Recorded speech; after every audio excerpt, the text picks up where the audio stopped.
메시지 성경 통독 사도행전 5장입니다. 오늘 통독은 이성진 집사님께서 해주셨습니다. 감사합니다. 주님 말씀하옵소서. 주의 종이 듣겠나이다. 아멘. 그러나 아나니아라는 사람이 자기 아내 삽비라와 공모하여 땅을 판 돈의 일부를 몰래 자기 몫으로 챙겨두고는 나머지를 사도들에게 가져와 헌금했다. 베드로가 말했다. 아나니아야, 내가 어찌하여 사탄에게 넘어가 성령께 거짓말하고 땅값의 일부를 몰래 떼어두었느냐? 그 땅은 팔기 전에도 내 것이었고 판 뒤에도 내 것이어서 그 돈을 내 마음대로 할 수 있었다. 그런데 내가 무슨 생각으로 이런 속임수를 썼느냐? 너는 사람에게 거짓말한 것이 아니라 하나님께 거짓말한 것이다. 아나니아가 그 말을 듣고는 쓰러져 죽었다. 이 소식을 들은 사람들이 모두 하나님을 두려워했다. 젊은 사람들이 곧바로 그 시체를 싸서 메고 나가서 묻었다. 3시간이 못 되어서 그의 아내가 무슨 일이 있었는지 전혀 모른 채 들어왔다. 베드로가 말했다. 너희가 땅을 팔고 받은 돈이 이것이냐? 예, 그 돈입니다. 삽비라가 말했다. 베드로가 대답했다. 너희가 공모하여 주님의 영을 대적하다니 이 무슨 일이냐? 내 남편을 묻고 온 사람들이 집 앞에 있으니 다음은 내 차례다. 그의 입에서 말이 떨어지기가 무섭게 삽비라도 쓰러져 죽었다. 젊은 사람들이 돌아와 보니 그 여자의 시체가 있었다. 그들은 시신을 메고 나가서 남편 곁에 묻었다. 이 즈음에 이 일을 들은 온 교회는 물론 모든 사람들 안에 하나님께 대한 깊은 경외심이 생겼다. 하나님을 함부로 대해서는 안 된다는 것을 알게 된 것이다. 사도들이 하는 일을 통해 백성 가운데 하나님의 표적이 크게 나타나고 놀라운 일이 많이 이루어졌다. 그들은 모두 하나가 되어 솔로몬의 이름을 붙인 성전 회랑에 정기적으로 모였다. 백성이 그들을 크게 칭찬했으나 그들 모임에 합류하기를 꺼리는 사람들도 있었다.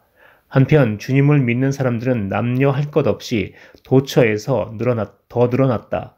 심지어 그들은 병자들을 메고서 길거리로 나와 들것과 이부자리에 눕혀놓고는 지나가는 베드로의 그림자에라도 닿기를 바랐다. 예루살렘 인근의 여러 마을에서 사람들이 아픈 사람과 귀신 들린 사람들을 데리고 몰려 나왔다. 그들 모두가 나았다. 대제사장과 그의 편에 선 사람들, 주로 사두개파 사람들이 이 모든 일에 단단히 화가 나서 행동에 돌입했다. 그들은 사도들을 체포해 시내 감옥에 가두었다. 그러나 밤중에 하나님의 천사가 감옥 문을 열고 그들을 이끌어냈다. 천사가 말했다. 성전으로 가서 당당히 서거라. 이 생명에 대해 말해야 할 모든 것을 사람들에게 다 전하여라. 그들은 즉시 순종하여 새벽녘에 성전으로 들어가 계속해서 가르쳤다. 한편 대제사장과 그의 동료들은 이스라엘의 최고의회를 소집한 뒤에 감옥에 사람을 보내 죄수들을 데려오게 했다. 경비대가 감옥에 가보니 그 안에는 아무도 없었다. 그들이 돌아와서 보고했다. 감옥은 철통같이 잠겨서 문마다 간수들이 지키고 있었지만 안에 들어가 보니 한 사람도 없었습니다. 성전 경비대장과 대제사장들은 당황했다. 이게 도대체 어떻게 된 일이냐? 그때 누군가가 나타나서 말했다. 감옥에 가두었던 사람들이 다시 성전에서 사람들을 가르치고 있는 것을 알고 계십니까? 경비대장이 부하들과 함께 가서 사도들을 붙잡았다. 그러나 백성이 폭동을 일으켜 대항할까 두려워서 그들을 조심스럽게 다루었다. 그들은 사도들을 데려다가 다시 최고의회 앞에 세웠다. 대제사장이 말했다.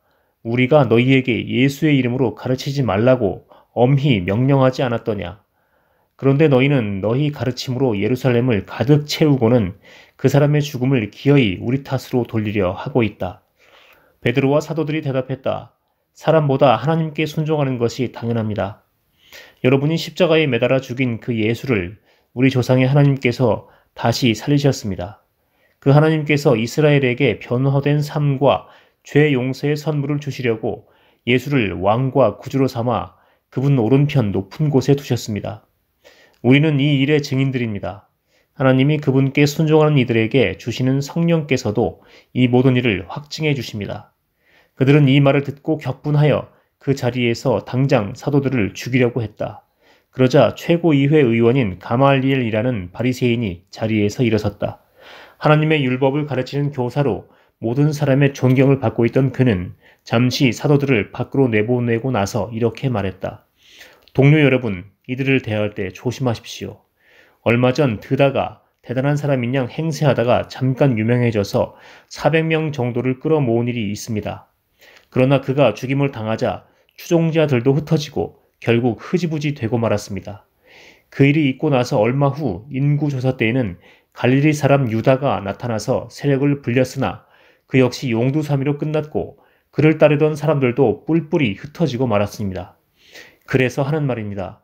이 사람들에게서 손을 떼십시오. 그냥 내버려 두세요. 만일 이 계획이나 일이 순전히 인간에게서 난 것이라면 산산이 무너지고 말 것입니다. 하지만 하나님에게서 난 것이라면 여러분이 어떻게 해도 소용없습니다. 괜히 하나님을 대적하는 자가 되지 마십시오. 그 말이 설득력이 있었다. 그들은 사도들을 다시 불러들여 호두에게 매질한 다음 예수의 이름으로 말하지 말라고 경고하여 그들을 쫓아냈다. 사도들은 예수의 이름 때문에 치욕당하는 영예를 얻은 것을 크게 기뻐하며 의회에서 나왔다. 그들은 날마다 잠시도 쉬지 않고 예수가 그리스도이심을 성전과 집에서 가르치고 전했다. 오늘의 묵상 기도입니다. 그들은 날마다 잠시도 쉬지 않고 예수가 그리스도이심을 성전과 집에서 가르치고 전했다. 주님이 우리의 구원자이심을 삶으로 전하며 살게 하옵소서. 아멘.